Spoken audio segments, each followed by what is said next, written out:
जय श्री राम। अपने किए गए वादे के अनुसार पुनः उपस्थित हूं आपके इस लोकप्रिय लाइव कार्यक्रम को लेकर, जहां पर आप सीधे मुझसे जुड़ सकते हैं, मेरे ज्योतिष पंडितों के साथ जुड़ सकते हैं और अपने हृदय में उठ रहे उन प्रश्नों का उत्तर जो कर रहे हैं आपको परेशान और नहीं मिल रहा जिसका कोई समाधान, सीधे ऐसे सभी प्रश्नों का उत्तर विस्तार पूर्वक मेरे ज्योतिष पंडितों से प्राप्त कर सकते हैं और संक्षिप्त मार्गदर्शन अपनी जन्म पत्रिका पर सीधे इस लाइव कार्यक्रम में जुड़कर मुझसे भी प्राप्त कर सकते हैं। लाइव कार्यक्रम में यदि संपर्क करने में असुविधा हो, नंबर व्यस्त मिले, कारण यह है कि आप लोगों ने इस कार्यक्रम को इतना लोकप्रिय बनाया है कि कार्यक्रम आरंभ होते ही हमारी लाइव की लाइनें व्यस्त हो जाती हैं। ऐसी स्थिति में आपको निराश होने की आवश्यकता नहीं है। आप अपनी टीवी स्क्रीन पर फ्लैश हो रहे हमारे ज्योतिष सहायता नंबर पर हमारे ज्योतिष पंडितों से भी विस्तार पूर्वक अपनी जन्म पत्रिका पर चर्चा कर सकते हैं, कार्यक्रम के दौरान भी और कार्यक्रम के पश्चात भी। यानी कार्यक्रम तक तो आप संपर्क करेंगे, लेकिन कार्यक्रम के पश्चात भी हमारे ज्योतिष पंडित आपकी सहायता करने में गर्व का अनुभव करेंगे। हमारा प्रयास यही है कि मनुष्यों से प्राप्त यह विद्या पूरे पारदर्शी तरीके से, पूरे ट्रांसपेरेंट तरीके से आप लोगों के समक्ष उपस्थित हो। इसके संदर्भ में जो हृदय के भीतर भ्रम व्याप्त हैं वो भ्रम दूर हों और मानव जीवन के लिए देव विद्या कितनी उपयोगी है इसको हम समझ सकें। और कब समझ पाएंगे? जब हम इसके निकट आएंगे, जब इसको अपने जीवन में स्थान देंगे, अपने आचरण में इसको सम्मिलित करेंगे। विश्वास मानिएगा, जीवन के प्रति आपका पूरा दृष्टिकोण ही बदल जाएगा। चलिए अपने लाइव कार्यक्रम की शुरुआत करेंगे, लेकिन उससे पूर्व मेरे हृदय की कुछ बातें जो मैं आपसे कहना चाहता हूं, उसके पश्चात हम सीधे लाइव कार्यक्रम की का शुभारंभ करेंगे। दान की महिमा शास्त्रों में बहुत आती है कि हमें दान करना चाहिए और दान सुपात्र को ही करना चाहिए, कुपात्र को दान नहीं करना चाहिए। संस्कृत का एक सुभाषितानी है, अन्न दानम परम दानम विद्या दान अथ परम अन्नेन क्षणिका तृप्ति यावत जीवत च विद्या। अन्न के दान को महादान की संज्ञा दी गई है, अर्थात अन्न का दान महादान की श्रेणी में आता है, लेकिन विद्या दान को उससे भी अच्छा कहा गया है, उससे भी उत्तम कहा गया है, क्योंकि अन्न क्षण मात्र के लिए आपकी क्षुधा को तृप्त कर सकता है, भूख को तृप्त कर सकता है, लेकिन प्राप्त विद्या पूरे जीवन मनुष्य का मार्गदर्शन करती है। और शिक्षा के प्रति तो मेरा ऐसे भी विशेष आग्रह रहता है, कम से कम हम में से प्रत्येक एक व्यक्ति को शिक्षा साक्षर बनाने का, शिक्षित करने का प्रयास करना चाहिए। तो चलिए बहुत अधिक विलंब ना करते अपने लाइव कार्यक्रम की शुरुआत करते हैं। एक दर्शक है हमारे साथ लाइन पर, योगेश जी। जय श्री राम योगेश जी। आचार्य जी जय श्री राम। आनंद आ गया प्रभु। जन्म तिथि बताएं योगेश जी। 3/10/1981। 3/10/1981। जन्म का समय? जन्म का समय रात को 11:15 बजे। जन्म स्थान? जन्म स्थान मथुरा। चलिए आपने तो लाइव कार्यक्रम की शुरुआत ही बहुत अच्छी कर दी। बांके बिहारी को स्मरण करवा दिया आपने मथुरा का नाम लेकर के। और कहा भी जाता ना, देखिए प्रातः काल श्री धाम अयोध्या जी का, मथुरा जी का और वाराणसी का स्मरण मात्र करने से सप्त जन्म के पाप नष्ट होते हैं। और आप तो पहले हमारे साथ जुड़े हो, आपने मथुरा का स्मरण करवा दिया। चलिए बांके बिहारी जी को के चरणों में प्रणाम करते हुए आपकी जन्म पत्रिका से लाइव कार्यक्रम की शुरुआत करते हैं।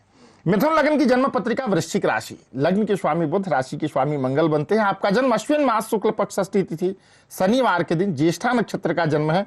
प्रथम चरण का बुध का नक्षत्र माना गया है।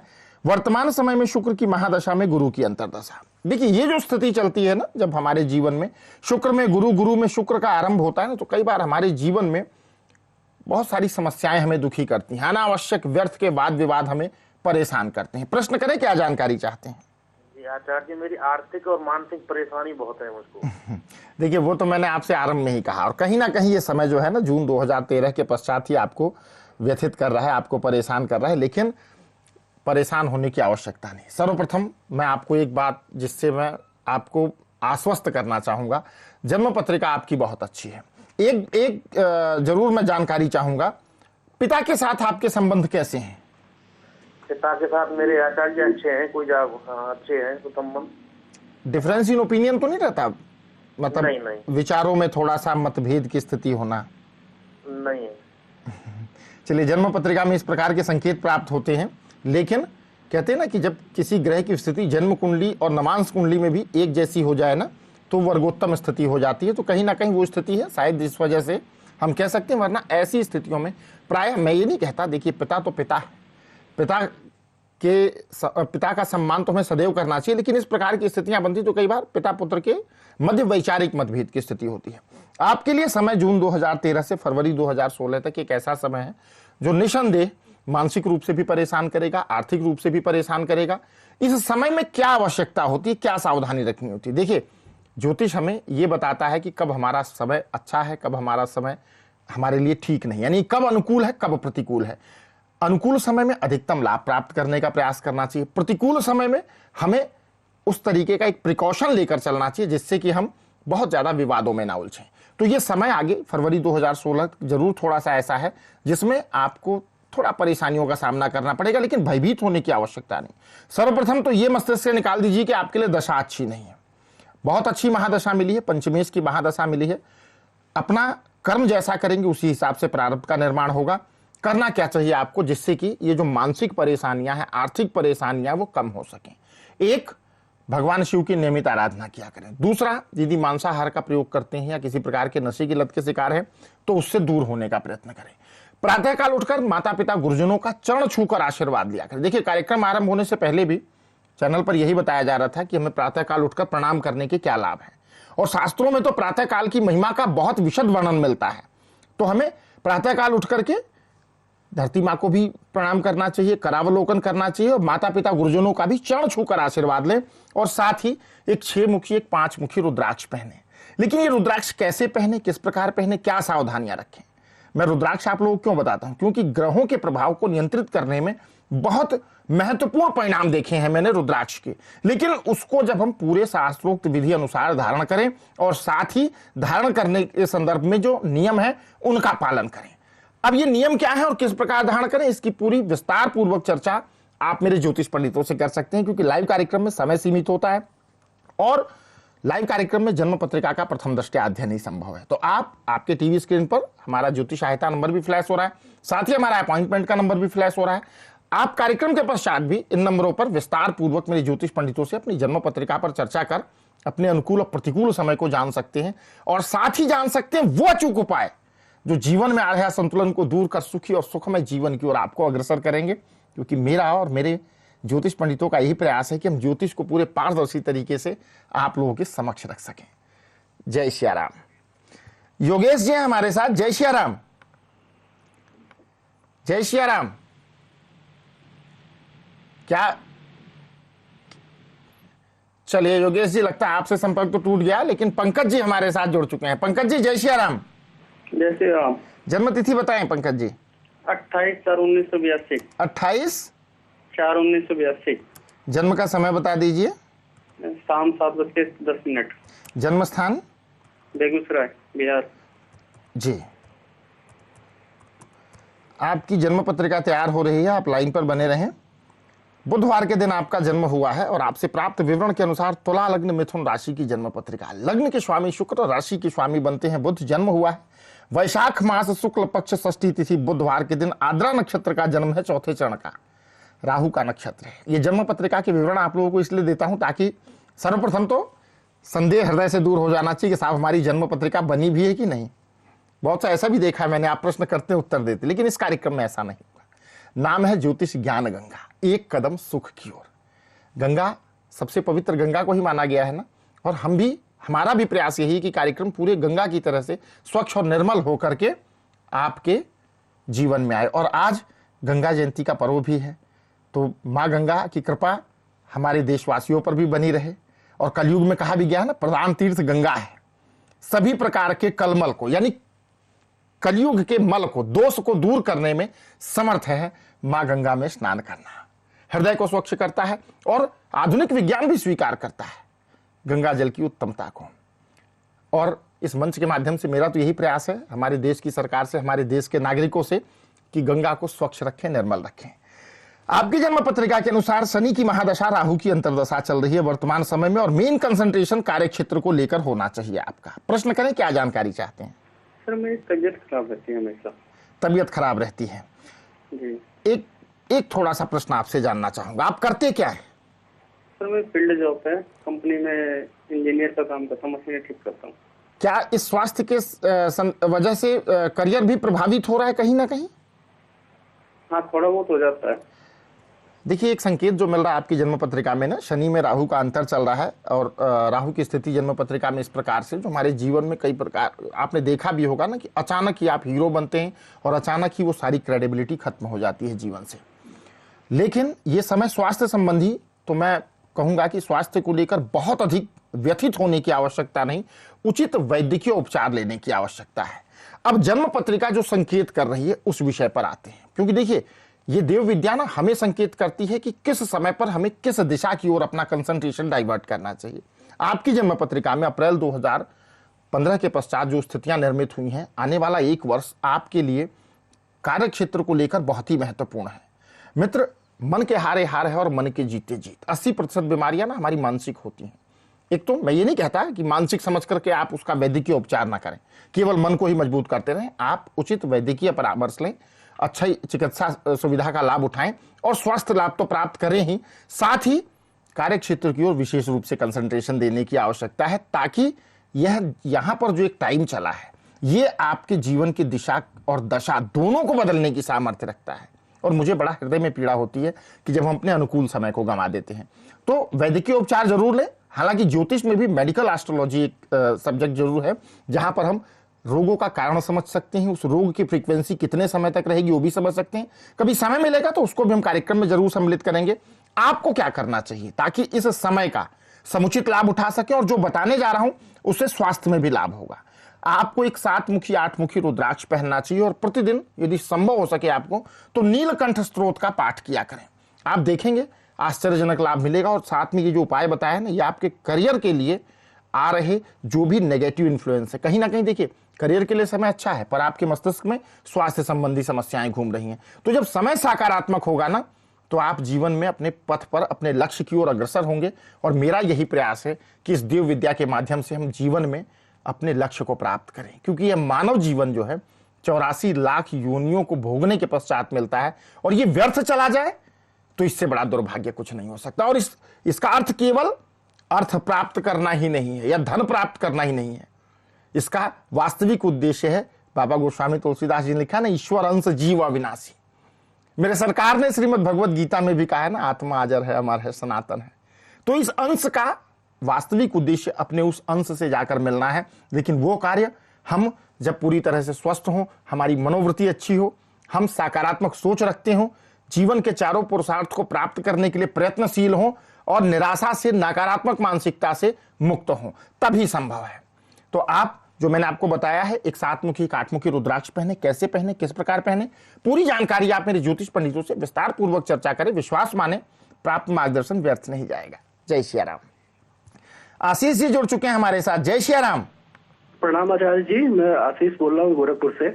राघवेंद्र सरकार की सदा कृपा बनी रहे आपके ऊपर भी, आपके परिवार के बारे में पूछना था जी। जन्म तिथि बता दीजिए। 12 जुलाई 1990। 12 जुलाई 1990 जी। 1990 जी। 21:45। जन्म स्थान गोरखपुर जी। विवाह में आचार्य जी बहुत सारी बाधाएं आ रही हैं, तो इनका विवाह कब तक होगा और किस तरह होगा, ये जानना था जी। बिल्कुल आपको पूरी जानकारी देना चाहूंगा मैं। बृहस्पतिवार के दिन इनका जन्म हुआ है। कुंभ लग्न कुंभ राशि की जन्म पत्रिका, अर्थात लग्न और राशि दोनों ही जन्म पत्रिका के महत्वपूर्ण भाग होती हैं, और दोनों ही जब हम फल कथन करते हैं तो दोनों से विचार करना चाहिए। लग्न राशि दोनों के स्वामी शनि बनते हैं। इनका जन्म श्रावण मास कृष्ण पक्ष पंचमी तिथि गुरुवार के दिन पूर्वा भाद्रपद नक्षत्र का जन्म है। वर्तमान समय में शनि की महादशा शुक्र की अंतरदशा के प्रभाव में चल रहे हैं। देखिए, एक बात आपको बताना चाहूंगा मैं कि विवाह के लिए योग तो इनके पीछे भी बने हुए थे, लेकिन इनकी जन्म पत्रिका में एक जो स्पष्ट संकेत है उसको मैं आपको जरूर बताना चाहूंगा, ताकि आप ये समझ सकें कि हाँ जी, ऐसी स्थिति क्यों बन रही है।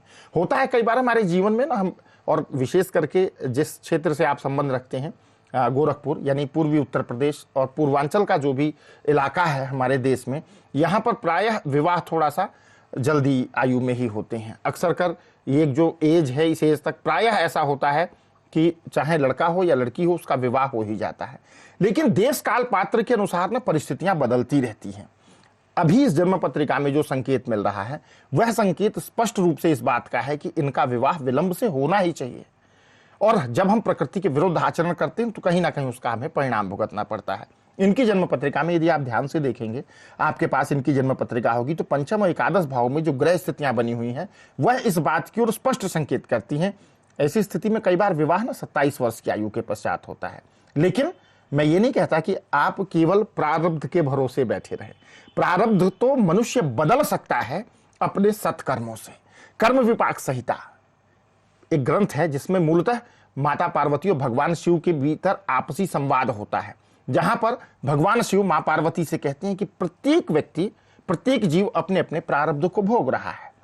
84 लाख योनियां जो हैं उसमें से एक इस योनि को छोड़ करके, मानव योनि को छोड़ करके बाकी की सभी योनियां भोग योनि है, अर्थात वो जिस योनि में उत्पन्न हुए हैं उनको अपने प्रारब्ध को भोगने के लिए विवश होना ही है, लेकिन मानव अपने प्रारब्ध को भोगने के लिए विवश नहीं। पहली बात, थोड़ा सा विवाह इनका विलंब से संकेत मिलता है।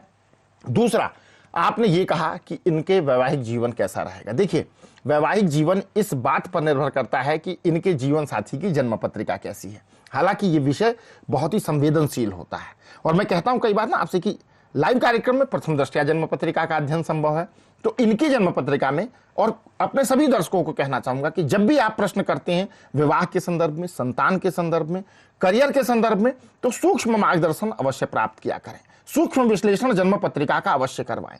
एक जन्म पत्रिका में बहुत से विचारणीय विषय होते हैं जिसका ध्यान रखना आवश्यक है। मात्र केवल एक लग्न कुंडली को देखकर यदि फल कथन कर दे, महादशा अंतरदशा को देखकर फल कथन कर दे, तब कहीं ना कहीं आपका जो फल कथन आप प्राप्त करते हैं वो संदेहास्पद होता है और ऐसी स्थिति में ज्योतिष पर से आपका विश्वास हटता है। तो मैं आपको कहना चाहूंगा अभी विवाह को लेकर के बहुत अधिक चिंतित ना हो, थोड़ा विलंब भी होगा तो इनके लिए श्रेयस्कर होगा।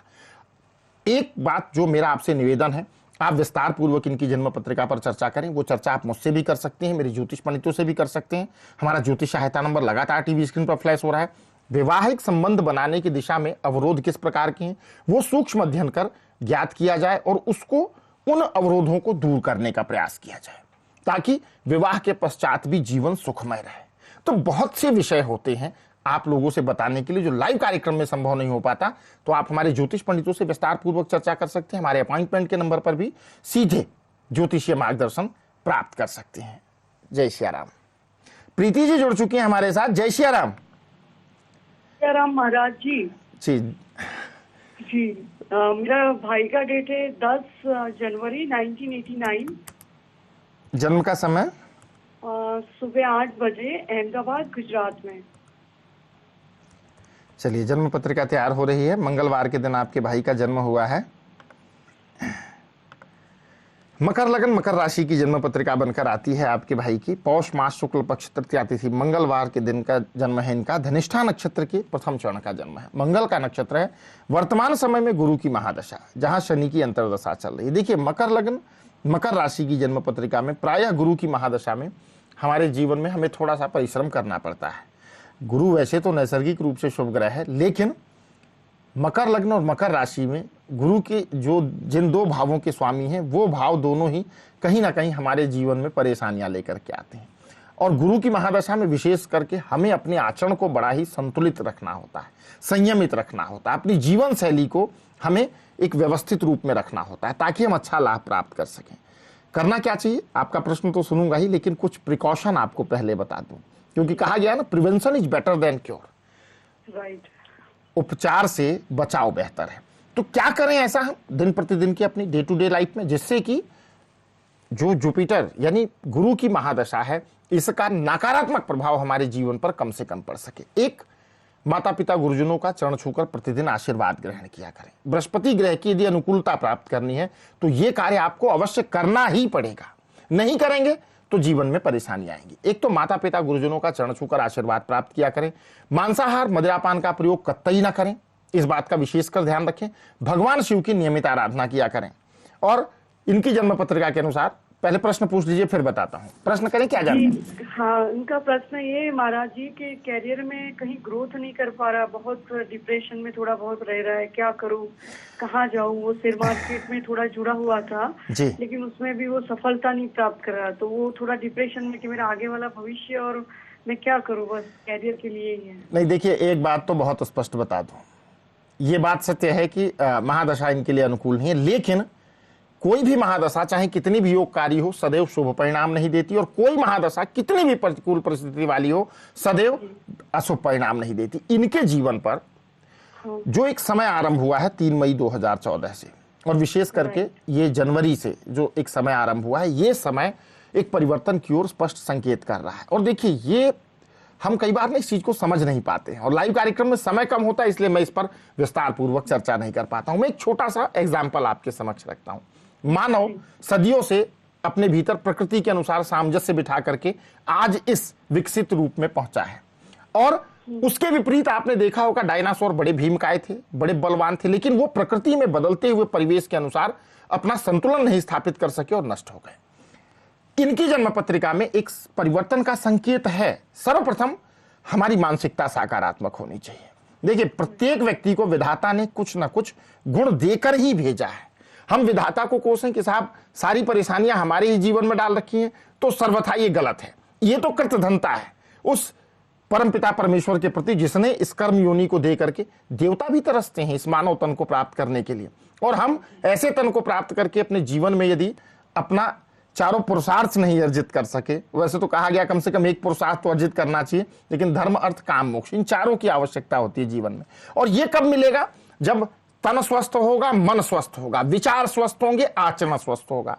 तो उसके लिए एक तो जो मैंने बताया है प्रिकॉशन, वो जरूर रखें, साथ ही एक 5 मुखी 7 मुखी रुद्राक्ष पहने, और एक समय, इस समय को पूरी सकारात्मक मानसिकता के साथ प्रयोग करना होगा। देखिए, ऐसा कोई बहुत बड़ा व्यवधान नहीं जिसको लेकर हम परेशान हो जाएं, लेकिन जब तक हम अपनी उस सोई हुई शक्ति को नहीं पहचानेंगे, हम सबके भीतर कुछ ना कुछ गुण होता है, लेकिन हम वो एक दोहा है ना, रहीमन हीरा कब कहे कि लाख टका मेरा मोल, हम अपना मूल्य स्वयं नहीं समझ पाते हैं।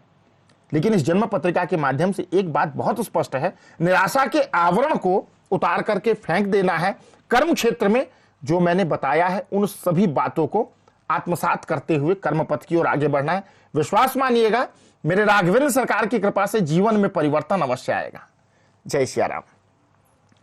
एक कॉलर है हमारे साथ। जय श्री राम। जय श्री राम पंडित जी। जन्म तिथि बताएं देवी जी। आप 5 अप्रैल 1986 जी। 5 अप्रैल 1986 10:45 सुबह, सोनीपत हरियाणा।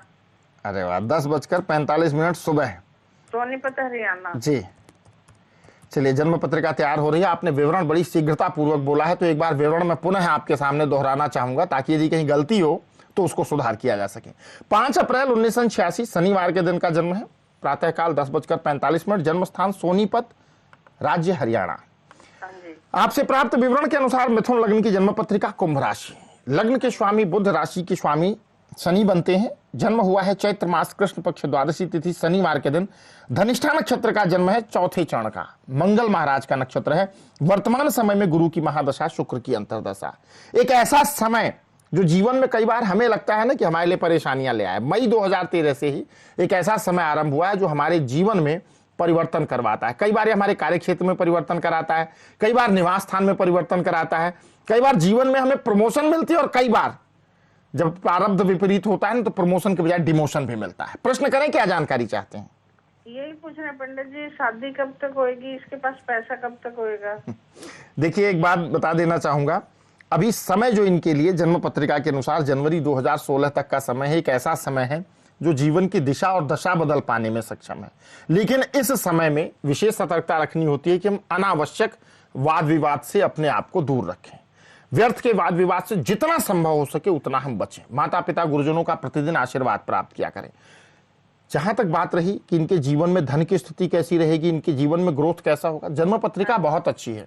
इनका करियर बहुत अच्छा होना चाहिए अभी भी, जो जन्म पत्रिका दर्शाती है, संकेत करती है। देखिए, कई बार क्या होता है ना कि हम कमाते तो बहुत हैं, लेकिन उस धन का हम संचय नहीं कर पाते हैं।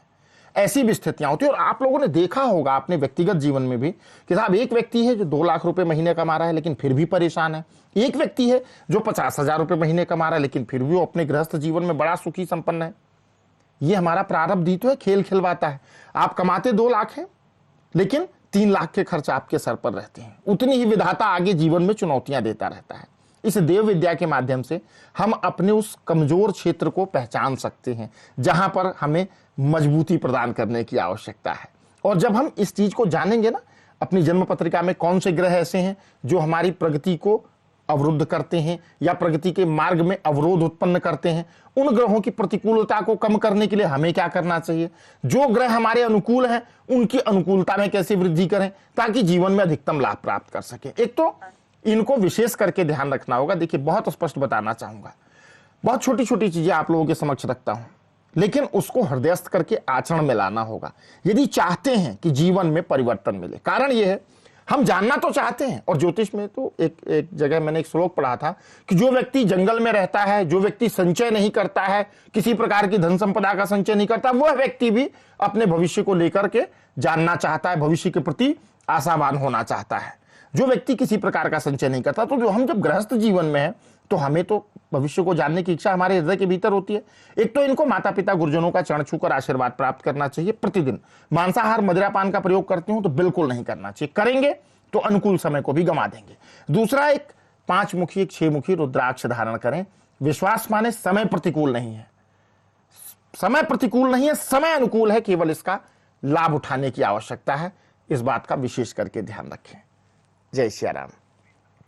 प्रीतम जी हैं हमारे साथ। जय श्री राम प्रीतम जी। जय श्री राम सर। जन्म तिथि बताएं।